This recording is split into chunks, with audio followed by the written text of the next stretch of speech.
Good afternoon 10th class. शुभ मध्याह्नम। 10th class हम लोग आजकल हमारा जो चल रहा है संधि प्रकरण चल रहा है व्याकरण में। हम लोगों ने स्वर संधि के बाद व्यंजन संधि को पढ़ा और व्यंजन संधि के भेदों को हमने जाना। आज हमारा जो लास्ट संधि है संधि के भेद में वो है विसर्ग संधि। ठीक है, स्वर संधि और व्यंजन संधि हमारी पूर्ण हो चुकी है। आज हम पढ़ेंगे विसर्ग संधि। ठीक है, विसर्ग संधि किसे कहते हैं? जब विसर्ग के साथ स्वर अथवा व्यंजन के मिलने से विकार उत्पन्न होता है तब वहाँ पे हमारी कौन सी संधि होती है? विसर्ग संधि होती है। ठीक है, जब क्या मिलते हैं? स्वर, ठीक है, और व्यंजन मिलते हैं। ठीक है, और उनमें जो विकार उत्पन्न, अभी तक जैसे हम स्वर संधि में पढ़ रहे थे, स्वर ही स्वर मिलने से जो विकार उत्पन्न हो रहा था उसको हम स्वर संधि के भेद में पढ़े थे, है ना। व्यंजन संधि में भी हमने पढ़ा था स्वर और व्यंजन के मिलने पे। ठीक है, विसर्ग संधि में भी वही होता है, जहाँ पे स्वर और व्यंजन के मिलने से जो विकार उत्पन्न होता है वहाँ पे कौन सी संधि होती है? विसर्ग संधि होती है। ठीक है, पहला नियम है इसका, नियम के अनुसार हम पढ़ते हैं। अभी तक तो हम लोग भेद पढ़ रहे थे, है ना। जैसे हमने व्यंजन संधि पढ़ा, उनके भेद पढ़े, ष्टुत्व संधि, है ना, पदांत जस्व संधि या ष्टुत्व संधि, ष्टुत्व संधि, इस प्रकार से हम क्या कर रहे थे? उनके अनुस्वार संधि, है ना, इस प्रकार से हम भेद पढ़ रहे थे। तो यहाँ हम विसर्ग संधि नियम के अनुसार पढ़ेंगे। ठीक है, जैसे हमने स्वर संधि में पढ़ा दीर्घ संधि, गुण संधि, वृद्धि संधि, अयादि संधि, पूर्व रूप संधि, इस प्रकार से हमने संधियों के भेद पढ़े। तो यहाँ हम जो विसर्ग संधि को जानेंगे वो नियम के अनुसार पढ़ेंगे। ठीक है, तो विसर्ग संधि का पहला नियम है, विसर्ग के बाद क, ख, प, फ आए तो विसर्ग में कोई परिवर्तन नहीं होता है। आए समझ में? विसर्ग के बाद क्या कह रहा है? विसर्ग के बाद ध्यान दोगे परिभाषा में, नियम में, क, ख, ख, प, फ आए तो किसके बाद? विसर्ग के बाद। ये हमारे विसर्ग का चिन्ह है। विसर्ग के बाद क, ख, प, फ आए तो विसर्ग में कोई भी परिवर्तन नहीं होगा, जैसे कि तैसे ही यहाँ पे संधि रहेगी। किस प्रकार से? जैसे यहाँ देखो उदाहरण है, कविधन खादती, है ना, कविधन खादती, विसर्ग के बाद क्या है? प्लस ख आया, तो इस विसर्ग में कोई परिवर्तन नहीं होगा। ठीक है, जैसे कि तैसे हमने लिख दिया कवि खादती, क्योंकि विसर्ग के बाद ख है यहाँ पे। तो हमारा नियम कहता है क, ख, प, फ आए तो विसर्ग में कोई भी परिवर्तन नहीं होता है। ठीक है, तो यहाँ पे हमारा विसर्ग के बाद क्या आया? ख आया, है ना।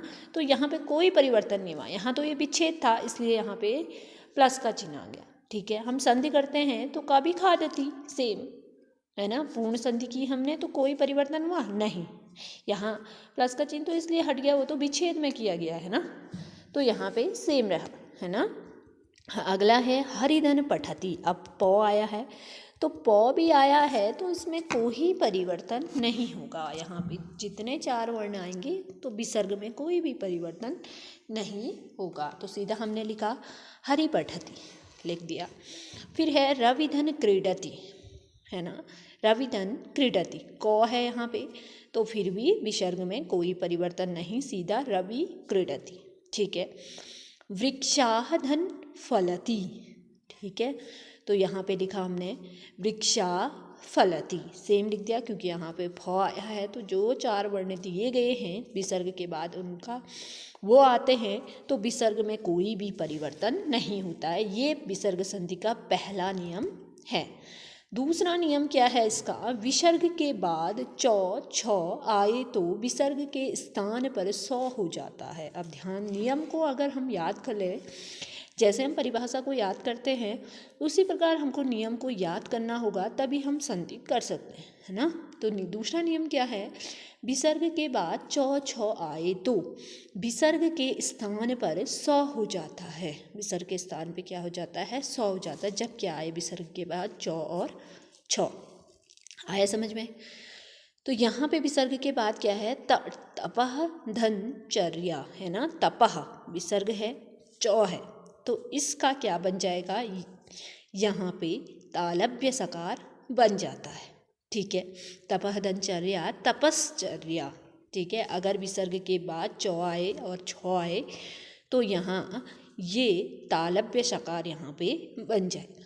ठीक है, तपश्चर्या। वैसे रामः धन चलति, फिर चौ आया है विसर्ग के बाद, रामस चलति।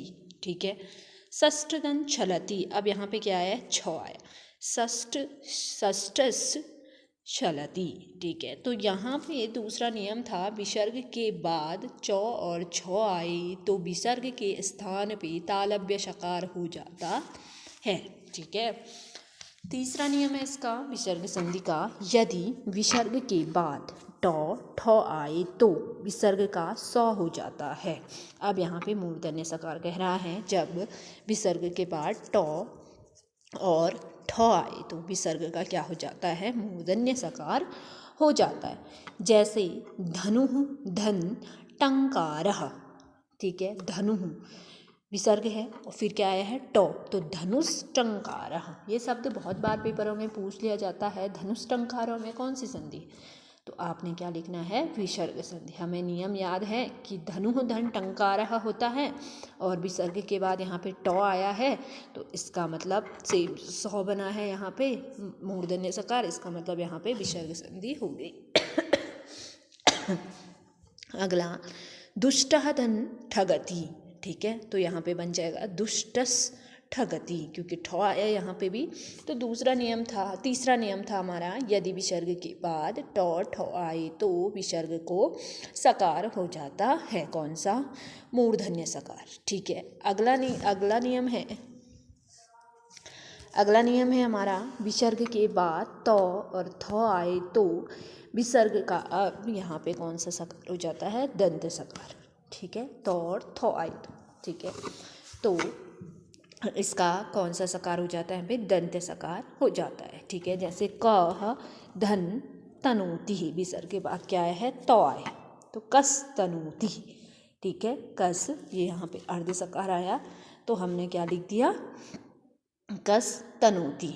ठीक है, फिर है नमः दन्ते नमस्ते। ठीक है, नमस्ते शब्द भी बहुत बार हमें पेपरों में पूछ लिया जाता है, नमस्ते में कौन सी संधि है, नमः दन्ते। हम संधि विच्छेद तो आसान से कर सकते हैं, नमः दन्ते, लेकिन हमें संधि का पता नहीं इसमें कौन सी संधि, हम कभी कभी इसमें व्यंजन संधि लिख देते हैं, लेकिन गलत। यहाँ पे कह रहा है जब विसर्ग के बाद तौ और थौ आए तो यहाँ पे कौन सा सकार हो जाता है, दंत्य सकार हो जाता है, जो बना हमारा नमस्ते। ठीक है, अगला नियम है इसका, यदि विसर्ग से पहले अब क्या कह रहा है, पहले कह रहा है, अभी तक क्या कह रहा था, बाद में, है ना। यदि विसर्ग से पहले अ और बाद में भी अ हो तो विसर्ग का ओ हो जाता है तथा दूसरे अ का पूर्व रूप हो जाता है।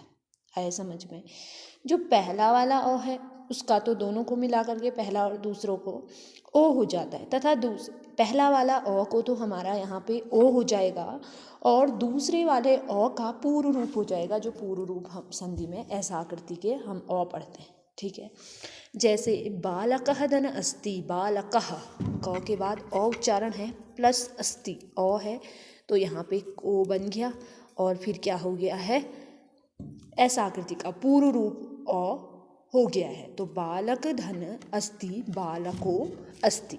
ठीक है, वैसी कह धन अपि, कह अ आया है फिर क्या है प्लस अ, तो यहाँ पे क्या बन गया, को अपि। ठीक है, को अपि भी ऐसा शब्द है जो पूछा जाता है। ठीक है, क धन अपि, को अपि। ठीक है, ये क्या बन गया है, दोनों अ को मिला, पहला वाला अ का को बन गया है और दूसरा वाला अ का पूर्व रूप बन गया है। ठीक है, मूर्खः धन अन्तः, मूर्खो अन्तः। ठीक है, मूर्ख धन अपि, मूर्खो अपि, वो और पूर्व रूप बन जा रहा है और। ठीक है, कह धन अत्रः, को अत्रः। ठीक है, पांचवा नियम ये है। छठा नियम है इसका, यदि विसर्ग से पूर्व अ हो और बाद में अ को छोड़कर अन्य स्वर आए तो विसर्ग का लोप हो जाता है।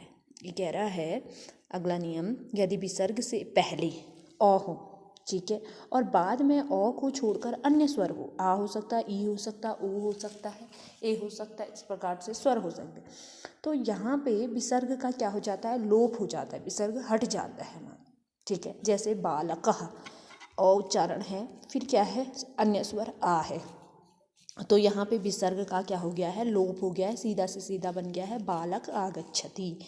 यहाँ पे था बालकः आगच्छति, तो सीधा यहाँ बन जाएगा बालक आगच्छति। वैसे ही बालः धन इच्छति ही, वैसे ही ई स्वर है और बालः और हमारा उच्चारण है, तो यहाँ पे बन जाएगा बाल इच्छति। फिर है सूर्यः धन उदेति, ऊ हमारा स्वर है, सूर्यः और आया है, फिर सूर्य उदेति, ठीक है। रामः धन उत्तिष्ठति, राम उत्तिष्ठति, ठीक है। तो इस प्रकार आज हम इतना देखेंगे व्यंजन संधि में, विसर्ग संधि में, अगले दिन इससे आगे बढ़ेंगे, ठीक है।